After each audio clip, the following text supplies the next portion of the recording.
हो मंगल भवन अमंगल हारी, द्रवहु सुदशरथ अजर बिहारी। राम सिया राम जय जय राम। राम सिया राम जय जय राम। हो हरि अनंत हरि कथानंता,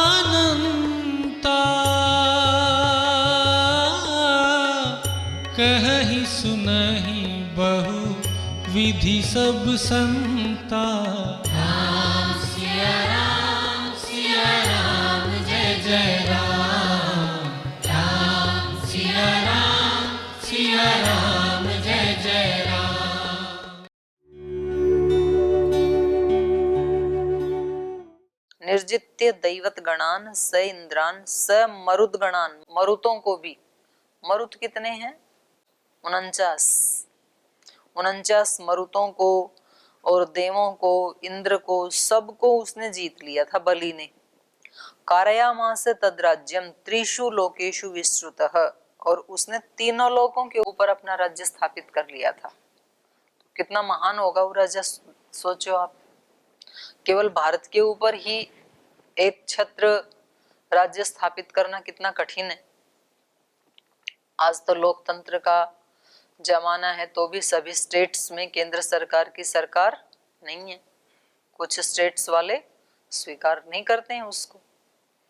और फिर भारत के साथ साथ अमेरिका, यूके, ऑस्ट्रेलिया, जितने भी देश हैं, उन सब के ऊपर किसी व्यक्ति का राज्य हो जाए, अपना राज्य स्थापित कर ले, तो उसको कितना बड़ा माना जाएगा।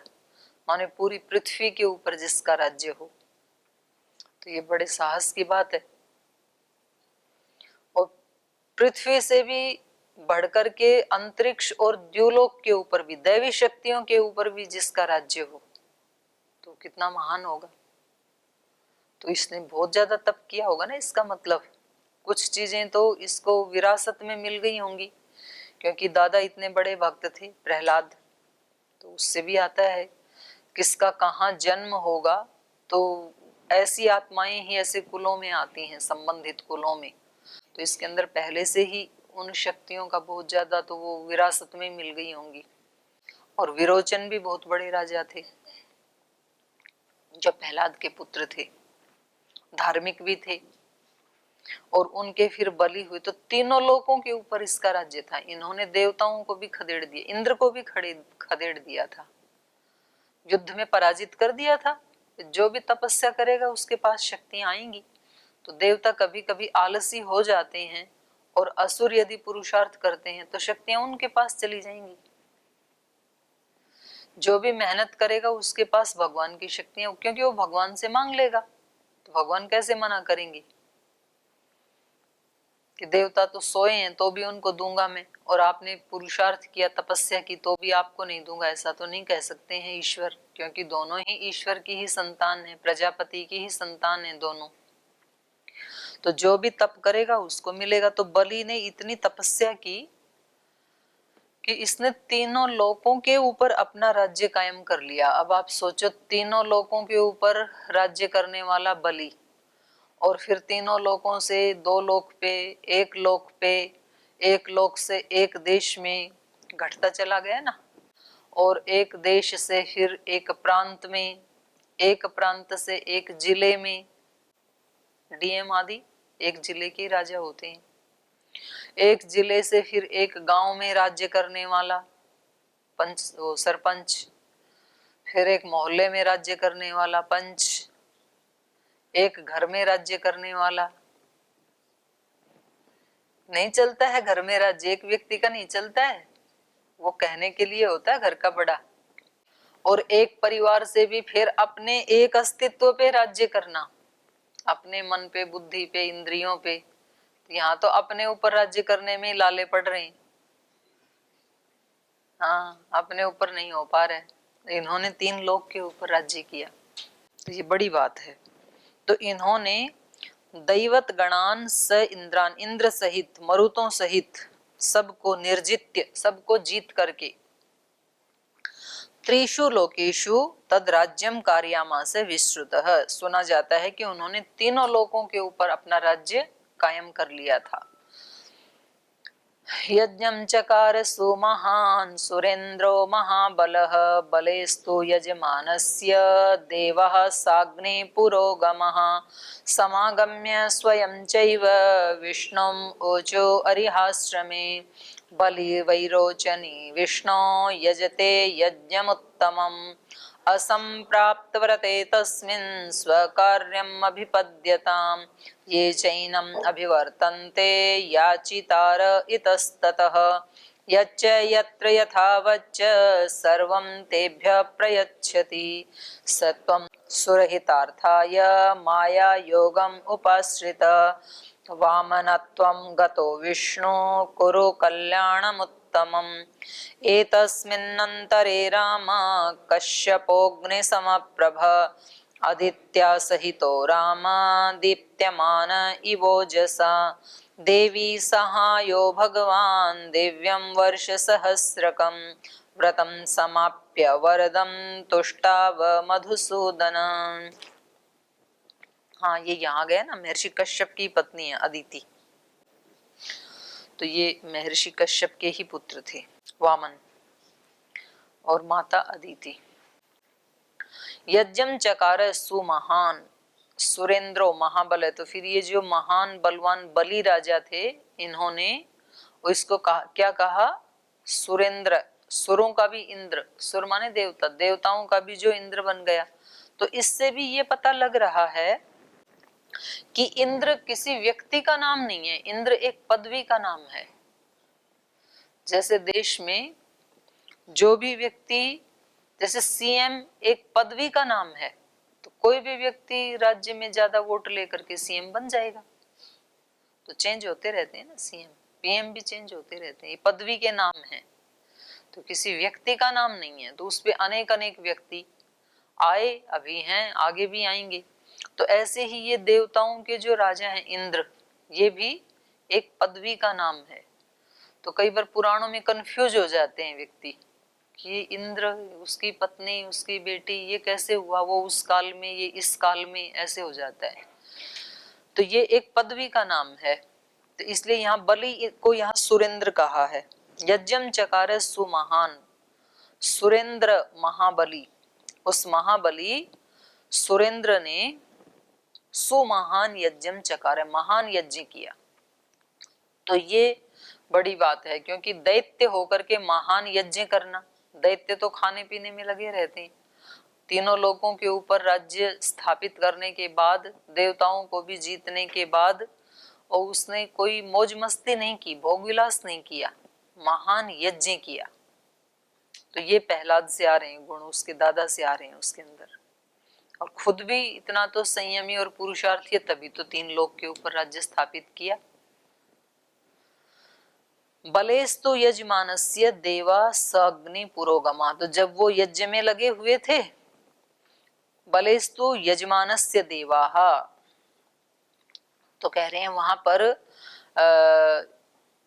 स अग्नि पुरोगमाः देवाः यजमानस्य बलेः, उस यजमान बलि के उस यज्ञ में लगे होने पर, स अग्नि, अग्नि सहित, देवाः देवता लोग, पुरोगमा दे, इसको अग्नि को अपने आगे करके, पुरोगमा अग्नि, अग्नि को आगे करके, सारे देवा समागम्य, वो वहां आए, कहाँ, स्वयं चैव विष्णुम ऊचु इह आश्रमे, जिसको विष्णु का अवतार कहा जाता है, अर्थात कश्यप ऋषि और अदिति माता के पुत्र वामन जहाँ तपस्या कर रहे थे, इसी आश्रम में, इस सिद्ध आश्रम में, तो यहाँ सारे देवता आए अग्नि सहित, जब वो यज्ञ में लगे हुए थे।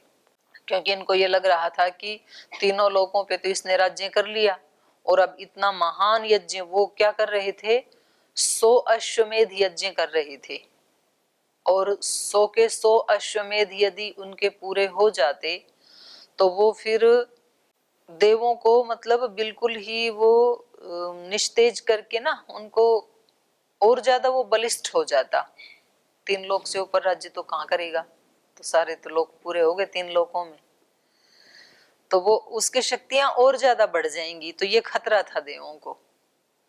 तो देव भी खतरे में आ जाते हैं, असुर तपस्या करते हैं तो, कभी देव तपस्या करते हैं तो असुर खतरे में आ जाते हैं। तो खतरे में आके फिर इधर उधर भागते हैं वो कि इनकी तपस्या को खंडित करो। तो ये अच्छी बात नहीं होती है। उनकी तपस्या को खंडित करने की बजाय आप भी तपस्या में लग जाओ, आप अपनी बढ़ाओ, वो अपनी बढ़ाई, ऐसे होना चाहिए। लेकिन ये ऐसा स्वभाव है मनुष्य का कि वो दूसरे की शक्ति को बढ़ते हुए देख करके और फिर उसकी शक्ति को खंडित करना चाहता है कि ऐसा क्या करूं कि इसकी शक्तियां खंडित हो जाएं। तो ऐसे देवों ने किया। देवों ने अपनी शक्ति तो नहीं बढ़ाई और ये इनके पास आए, वामन के पास। समागम्य स्वयं चैव विष्णुम ऊचु इह आश्रम में, और आकर के विष्णु से माने इनसे वामन से कहने लगे इसी आश्रम में, बलि वैरोचनी विष्णो यजते यज्ञम उत्तमम असमाप्त व्रते तस्मिन स्वकार्यम अभिपद्यताम।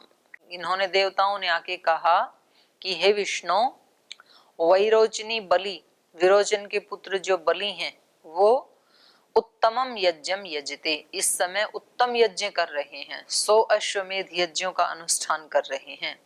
इसलिए असमाप्त व्रते तस्मिन, तो जब तक कि उसका ये व्रत समाप्त ना हो जाए, माने उसके 100 के 100 यज्ञ पूरे ना हो, उससे पहले ही असमाप्त व्रते, उसका व्रत पूरा नहीं होना चाहिए।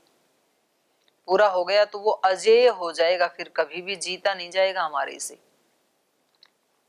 जिस व्यक्ति के 100 अश्वमेध यज्ञ अखंडित रूप से पूरे हो जाते हैं तो वो आत्मा अजेय हो जाता है फिर। तो इसका अभिप्राय क्या है, ये आलंकारिक वर्णन है। ये 100 वर्ष की आयु मानी है मनुष्य की, तो 1 वर्ष में 1 अश्वमेध यज्ञ, अश्व कहते हैं बल को। तो आत्मा के जितने भी बल हैं उन सबको यज्ञ में लगा दे व्यक्ति। यज्ञ का मतलब, यज्ञ एक ऐसा कर्म है जिससे खुद को भी सुख मिलता है, दूसरे को भी सुख मिलता है, और उससे उसमें डाली हुई जो वस्तु है वो अनेक गुणा उसकी शक्तियां बढ़ जाती हैं। तो मानो किसी के पास विद्या है, किसी के पास शारीरिक बल है, किसी के पास धन है, कुछ भी है, उससे यज्ञ करना। यज्ञ करने का मतलब क्या है, उसका बीज बोना, उससे उस शक्ति को फिर कई गुणा बढ़ जाती है वो, तो दूसरे की सेवा में लगाना, उसको यही यज्ञ है। और ऐसे करते करते अगर किसी के 100 यज्ञ पूरे हो जाएं, माने 100 वर्ष की आयु में उसने एक भी शक्ति का ह्रास नहीं किया, सब शक्तियों को यज्ञमय बना दिया, तो फिर ये आत्मा अजेय हो जाएगा, तो उसको जीता नहीं जा सकता, फिर इंद्र पद को प्राप्त हो जाएगा फिर वो। तो इन्होंने कहा कि इनका व्रत समाप्त नहीं होना चाहिए। तस्मिन असमाप्त व्रते स्वकार्यम अभिपद्यताम, हमें अपना कार्य इस समय कर लेना चाहिए, क्योंकि वो तो यज्ञ में लगा हुआ है और उसके यज्ञ यदि पूरे हो गए, हम बैठे देखते रहेंगे तो फिर वो दुर्जय हो जाएगा, अजय हो जाएगा। तो हमें उसके उस यज्ञ को खंडित कर देना चाहिए, और यही समय है कि हम अपने राज्य को वापस उससे ले लें, देवताओं के राज्य को। तो देखो, मुक्त होने से पहले दिव्यत्व को प्राप्त करने के बाद भी व्यक्ति में दोष बच जाते हैं। देवता हैं तो भी, लेकिन उनको दूसरे की उन्नति नहीं, इतना तो उनके अंदर ईर्ष्या का वो बचा ही हुआ है अंश, कि उसको नहीं मिलना चाहिए, हमारा राज्य हमें ही मिले। तो आपका राज्य आपको मिले तो आप भी तो तपस्या करो, पुरुषार्थ करो, नहीं ये उसके व्रत को खंडित करके लेना चाहते हैं। तो इन्होंने आकर के इनको कहा, और जाते किसके पास हैं, किसी ऐसे तपस्वी के पास ही जाते हैं। तो इससे भी ये पता चलता है कि सबसे ऊंची चीज तो तपस्या ही है, योग ही है। तो ये विरोचन के पास आए ना, नहीं तो खुद भी और भी किसी के पास जा सकते थे। तो इनको कहा कि यही मौका है, अब हमें अपने कार्य को पूरा कर लेना चाहिए। स्व कार्यम अभिपद्यताम, अपने कार्य को हमें सिद्ध कर लेना चाहिए। ये च एनम अभिवर्तन्ते याचितार इतस्ततः यच्च यत्र यथावच्च सर्वम तेभ्य प्रयच्छति। तो वामन ने पूछा कि भाई कैसे अपने कार्य को हम कैसे सिद्ध करें, क्या करना है मुझे, क्योंकि मैं तो साधना में लगा हूं, तो मैं तो कोई झगड़ा तो मैं नहीं कर सकता हूँ, युद्ध तो कर नहीं सकता हूं, मैं तो सिद्ध आश्रम में रहता हूं, तो क्या करना चाहिए, मैं कैसे आपकी सहायता कर सकता हूं आप देवों की। तो इन्होंने कहा कि देखो आजकल ये यज्ञ कर रहे हैं और याचितारह एनम अभिवर्तन्ते, ये इतस्ततः याचितारह, जो इधर उधर मांगने वाले हैं, जिनके पास किसी चीज की कोई कमी है, ये इतस्ततः इधर उधर जो भी याचितारह मांगने वाले हैं, वे सब एनम अभिवर्तन्ते, आजकल सब इसके पास जा रहे हैं मांगने के लिए, क्योंकि जो यज्ञ में लगाएगा तो उसके पास खूब आएगा तो मांगने वाले भी खूब आएंगे। खेती करेंगे तो उसमें बहुत लोगों का हिस्सा होता है ना, कुछ खेत में पक्षी खाएंगे, चिड़िया खाएंगी, गाय भी खाएगी और चूहे भी खाएंगे, फिर जो बचेगा वो किसान लाएगा घर में, फिर वहां से भी कुछ भिक्षुक मांग के लेके जाएंगे, कुछ दूसरे जरूरत वाले लेके जाएंगे, तो बहुत लोगों का हिस्सा होता है एक व्यक्ति जब कृषि करता है तो। इसलिए ऋग्वेद में पूरा एक सूक्त ही है, कृषि सूक्त, अक्षैर मादिव्य कृषिमित कृषस्व। वेद की आज्ञा है तू जुआ मत खेल, कृषि कर, खेती कर। तो खुश हो रहे हैं हमारे ये क्या नाम है, उदयन जी कृषि करते हैं ना, उदयन जी विपिन जी, तो मुस्कुरा रहे हो। तो ये वेद की आज्ञा है, कृषि कर। कृषि का मतलब क्या होता है, कृषि का मतलब है एक दाना डालेंगे तो हजारों दाने होंगे, लेकिन उसमें मेहनत करनी पड़ेगी। और जुए में क्या होता है, वहां भी 1 रुपया लगाओ तो हजारों आ जाएंगे, लेकिन मेहनत कुछ भी नहीं, थोड़ी देर में ही आ जाएंगे वहां पे। लेकिन बिना पुरुषार्थ क्या है वो पैसा, तो एक दिन ऐसा भी हो सकता है कि आपने सारा का सारा गंवा भी दिया, वो चला भी जाएगा, जैसे आया है वैसे चला भी जाएगा। लेकिन कृषक का जो अन्न जाएगा तो वो कितने लोगों को तृप्त करेगा, क्योंकि वो मेहनत से आया हुआ है। तो इसलिए वहां पर कहा है अक्षर मादिव्य, तू अक्ष से खेल मत, पासों से मत खेल, अक्षर मादिव्य कृषिमित कृषस्व, खेती कर। खेती कर माने पुरुषार्थ कर। तो हमारा देश तो रहा ही कृषि प्रधान है, तो जो भी हमारे देवता हैं उनके पास, और कृषि करने के लिए गाय जरूर चाहिए, तो सारे देवताओं के पास गाय या बैल, क्योंकि खाद भी चाहिए, गौमूत्र भी चाहिए, गोबर भी चाहिए, और खेती करने के लिए घी दूध भी चाहिए, मेहनत करनी है ना, तो गाय सर्वोत्तम है। उसके मलमूत्र से खाद बन जाती है, उसके घी दूध से शरीर में पुष्टि आती है, उससे फिर व्यक्ति कृषि करेगा। और उनके किसी के तो वाहन ऐसे ही हैं, शिव जी के पास नंदी है, कृष्ण के पास गायें हैं, और उनके वादन आदि भी बांसुरी आदि ऐसे रखते हैं, और कृष्ण जी के भाई हैं वो हल रखते हैं। तो इसका मतलब जो आदमी खेती करेगा उसी को तो हल प्रिय होगा। अब इंग्लैंड वालों को हल प्रिय थोड़ी हो सकता है, विक्टोरिया को, वो कभी हल रख नहीं सकती हैं अपने कंधे पे, उसको पता भी नहीं हल क्या होता है। तो ये हमारा देश ऐसा, राजा जनक खेती करते थे, तो बोलते हैं ना उसने हल उठाया और खेत में से सीता निकली। सीता का मतलब क्या है, समृद्धि। हल चलाएंगे तो खेत में से समृद्धि होगी, मेरे देश की धरती सोना उगली। तो सोना मतलब कोई गोल्ड थोड़ी आता है ऐसे धरती में से, जो फसलें आती हैं वही सोना है। तो क्योंकि राजा जनक कृषि करते थे तो कृषि में से समृद्धि उत्पन्न हुई। सीता का मतलब है समृद्धि।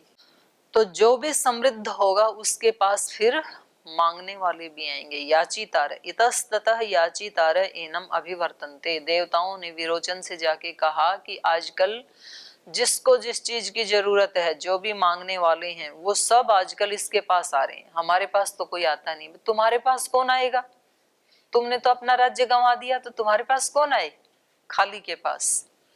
तो ऐसे व्यक्ति के अंदर कभी कभी अहंकार आता है। किसी व्यक्ति ने एक बार कभी किसी दिव्यत्व को प्राप्त कर लिया और उसको प्राप्त करके फिर वो बन गया महा आलसी प्रमादी, तो दिव्यता चली जाएगी फिर उसके पास से।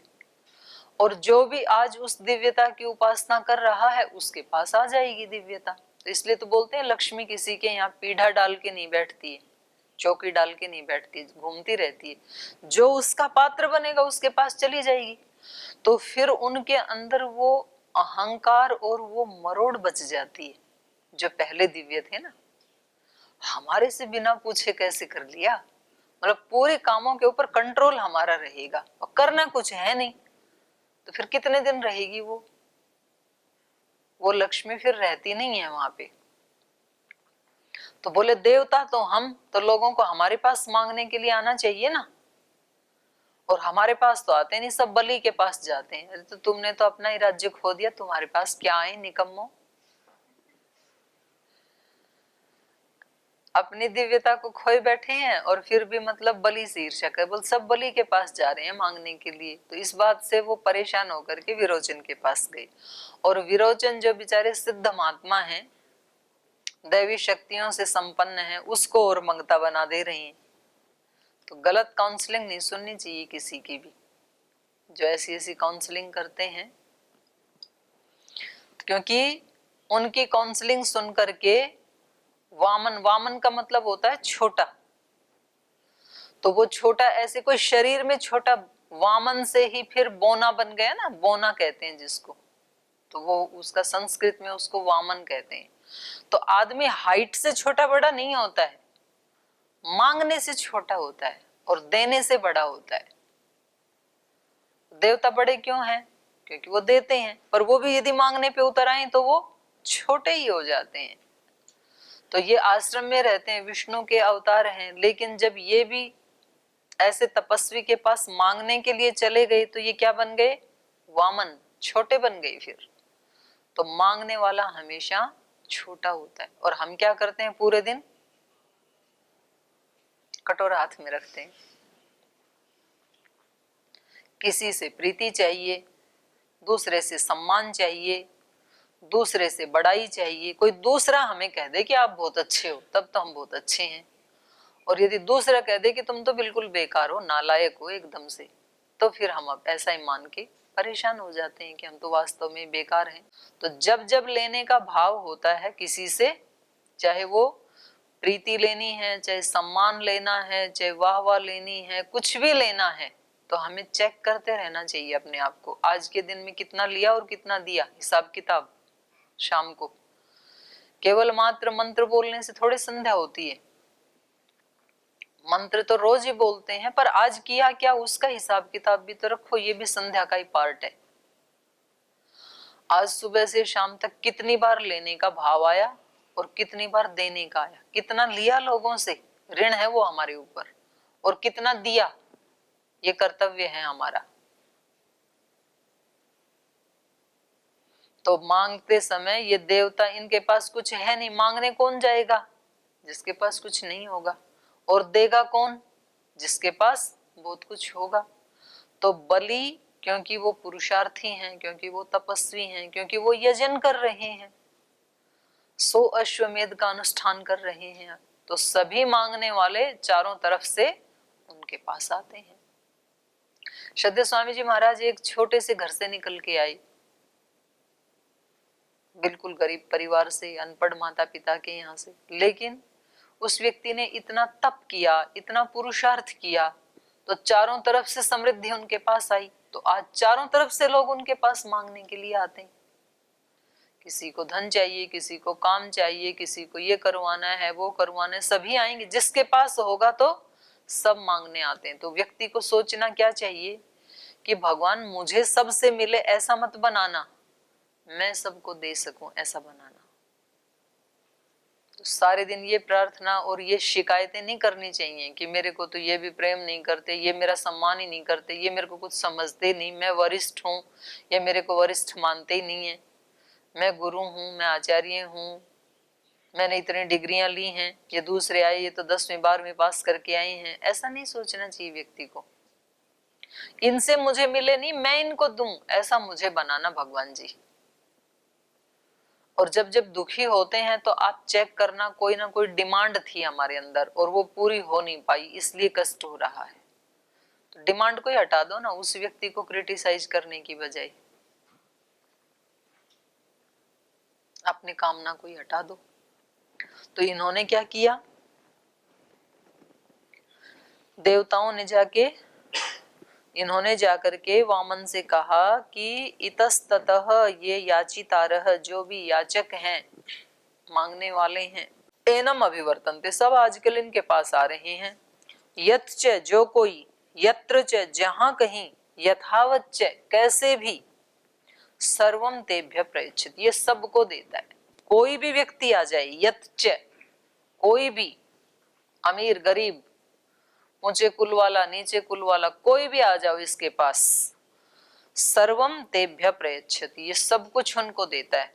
यच्च, यत्र च, कहीं भी आ जाए, यज्ञशाला में आ जाए, घर में आ जाए, रास्ते में मिल जाए, कहीं भी आ जाए, जहां कहीं भी कोई आ जाता है, ये उनको देता है। यथावत च, जितना मांगता है कोई, यथावत मतलब कोई भी व्यक्ति कहीं भी आ जाए, कितना भी मांग ले, कुछ भी मांग ले, ये तेभ्य सर्वम प्रयच्छति, सब कुछ देता है ये, क्योंकि उसके पास है इतना, और है उसको जोड़ के रखने की उसकी इच्छा नहीं है। दोनों बातें होती है ना, एक तो आता तब है जब पुरुषार्थ करते हैं, लेकिन पुरुषार्थ करके आने के बाद भी कोई व्यक्ति तो उसके ऊपर अपना आधिपत्य करके रखता है कि अब आ गया मेरे पास, अब मैं दूंगा नहीं किसी को भी, मतलब चीजें आ गई, जैसे फल आ गए, मिठाई आ गई। और एक होता है कि अब आ गया है तो मैं सबको दूं, आना ये एक बात, आने के बाद देना ये अगली बात। तो कभी कभी कुछ ऐसे विद्वान है, पुरुषार्थ करके विद्या तो प्राप्त तो कर ली, लेकिन अब उस विद्या के अंदर खुद ही सड़ रहे हैं, किसी को देते नहीं है। वो बांटनी तो चाहिए ना, फिर धनवान तो बन गए, लेकिन एक कौड़ी दान नहीं देते हैं किसी को, तो धन आ गया तो अब बांटना तो चाहिए। तो ये बलि ऐसे हैं कि इनके पास ऐश्वर्य है, और उसके बाद ये असुरों की तरह उस पे वो नहीं करके बैठे हैं, लोभ कुंडली मार के नहीं बैठे, बांट रहे हैं, कोई भी आता है कहीं भी आता है। तो ये बहुत बड़ी बात है, तो शेष चर्चा कल करेंगे।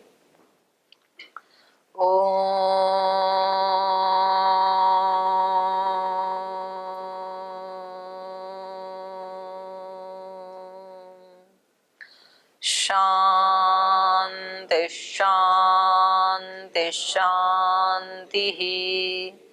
श्री गुरुभ्यो नमः। राम का गुणगान करिए, राम का गुणगान करिए, राम प्रभु की भद्रता का, सभ्यता का ध्यान धरिए, ध्यान धरिए, राम का गुणगान करिए, राम का गुणगान करिए। राम के गुण गुण चिरंतन, राम के गुण गुण चिरंतन, राम गुण सुमिरन रतन धन, राम गुण सुमिरन रतन धन। मनुजता को कर विभूषित, मनुज को धनवान करिए, ध्यान धरिए, राम का गुणगान करिए, राम का गुणगान करिए, राम का गुणगान करिए, राम। ओम श्री गुरुभ्यो